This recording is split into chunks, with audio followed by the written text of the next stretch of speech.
Nem tinha visto que estava acabando o tempo antes lá. Tá.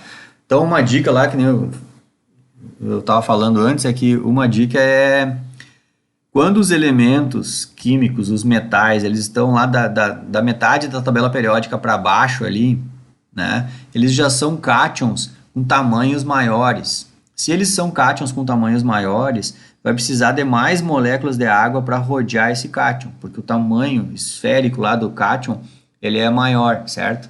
E também, além dele ser maior e ter mais molécula de água perto dele, eles também, muitas vezes, são mais do que monovalentes. No caso aqui, ele é divalente, duas cargas positivas. E isso atrai mais também as moléculas de água.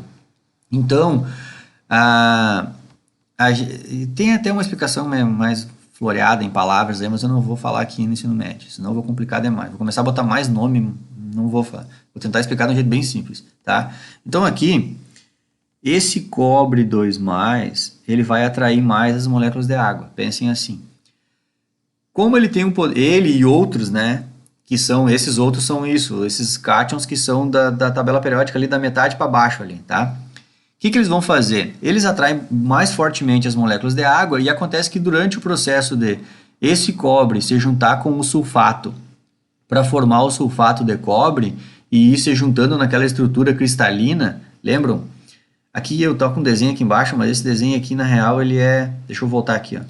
Ele é um mais detalhamento de exemplos simples que nem esse, né? Tá vendo esse exemplo mais simples aqui, ó? Ele é essa lógica aqui, ó, dessa estrutura cristalina aqui que vocês estão vendo, né? Só que então quando os cátions vão se juntando com os ânions para formar aquela estrutura cristalina, nesses exemplos de sais hidratados, os cátions carregam junto dele moléculas de água. Então, em vez de ficar, por exemplo, se o NaCl, o Na é bem pequenininho, ele não consegue ficar com moléculas de água grudada nele ali. Então, ele fica só o Na com Cl- e forma uma estrutura cristalina. Ele não é um sal hidratado.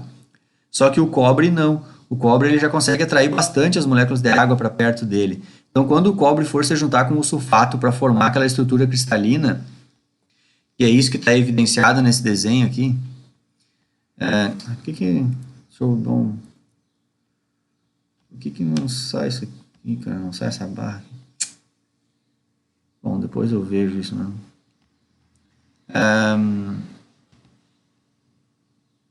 Deixa eu fazer assim então, já que não sai a barra, depois eu vejo no próximo vídeo. Aqui eu vou deixar o desenho aqui então, só para você enxergar, senão tá comendo um pedaço do desenho ali, né? Ó.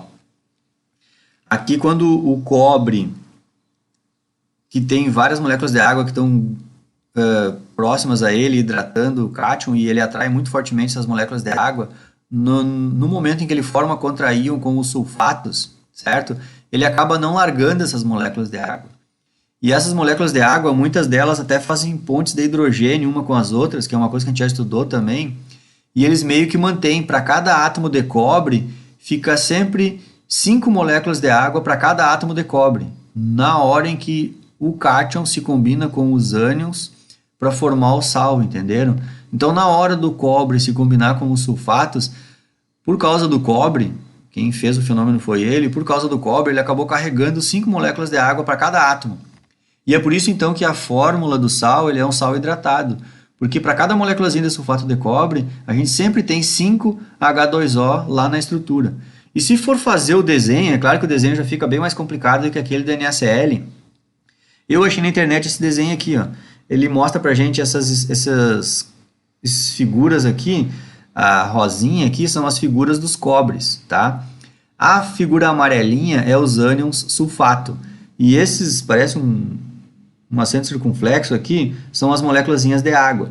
Você consegue enxergar que para cada cobre, ele carrega 5 moléculazinhas de água. Até no desenho até é um pouco difícil de enxergar direitinho a estrutura, né? Mas é isso que eu quero mostrar para vocês. Na real é isso. Aqui acho que o desenho até, embora na estrutura não ficou tão fácil de ver, né? Mas dá para ver. Com boa vontade tu vê. Mas aqui dá bem para ver, ó. Nesse desenho aqui tá legal, não tá respeitando a estrutura ali, mas tá bem direitinho aqui, ó. A cada átomo de cobre a gente tem 5 H2O que ficaram grudados nele, né? Lá pela etapa de solvatação, né? Na etapa de hidratação do íon. E aí, então, isso não se desfaz. Então a gente tem o sal se formando na sua forma estrutural, na sua forma cristalina, que era aquele bloco do salino que a gente enxerga a olho nu esse troço aqui. Só que no formar o sal tem moléculas de água dentro da estrutura cristalina. É isso que é um sal hidratado. Essas moléculas de água fazem parte da estrutura cristalina. Não é assim, é porque o sal está úmido. Não, não é isso aí. Por exemplo, se tu botar esse sal aqui na estufa, a estufa, por mais que fique dias ligado lá, ela não arranca essas águas aqui. Entendeu? Essa é a lógica da coisa aí.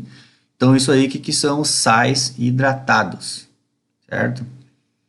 Sais hidratados. Bom, aqui então a nomenclatura é essa, sulfato de cobre, né? E aí a gente diz quantas moléculas de água estão hidratando. Então, penta-hidratado. E aí depois lá na próxima disciplina aí que vocês estudem no segundo ano, se aparecer essa molécula aqui, tiver que calcular o mol dela, contem as moléculas de água. Não contar as moléculas de água, né? Tem que contar.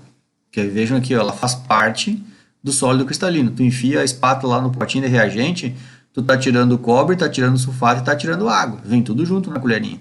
Não entenderam? Faz parte do sal. Então por isso que a gente chama isso de sais hidratados. E aí aquela explicação que eu dei para vocês aqui é show de bola. Vocês vão notar que todos os metais a partir dessa linha aqui, mais ou menos para baixo aqui, ó, o mais comum de encontrar eles como sal é os sais serem hidratados. E aí é possível ter o sal sem água, que a gente chama de sal anidro, né? Que é possível a gente comprar o sulfato de cobre sem as moléculas de água. Só que aí industrialmente teve todo um rigor, né, para se fabricar esse sal. Então sempre os sais que têm tendência a formar sal hidratado, tu até encontra ele não sendo hidratado, só que o preço é bem mais caro, entenderam? Tem todo um esforço energético para fabricar ele daquele jeito. Porque o mais comum, naturalmente, quando eu digo, né, no andar da natureza, é formar ele hidratado, por essa característica do cobre. Mas é claro que também a gente consegue ter ele só como sulfato de cobre, sem ser o hidratado, e é por isso que é mais caro. Tá aí uma explicação para os preços das coisas, né? Dá mais trabalho fazer ele sem estar hidratado do que hidratado. Beleza? Esse negócio aqui teimou que não vai ficar a tela inteira, né? Não sei porquê, depois eu descubro. Vou mostrar.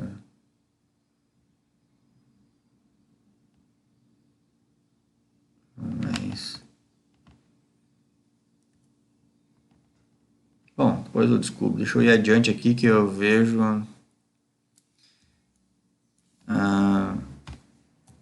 aqui... Não, acho que eu vou fechar esse vídeo que eu vou explicar isso aqui. Tem bastante detalhe aqui, que são os sais complexos. Parem.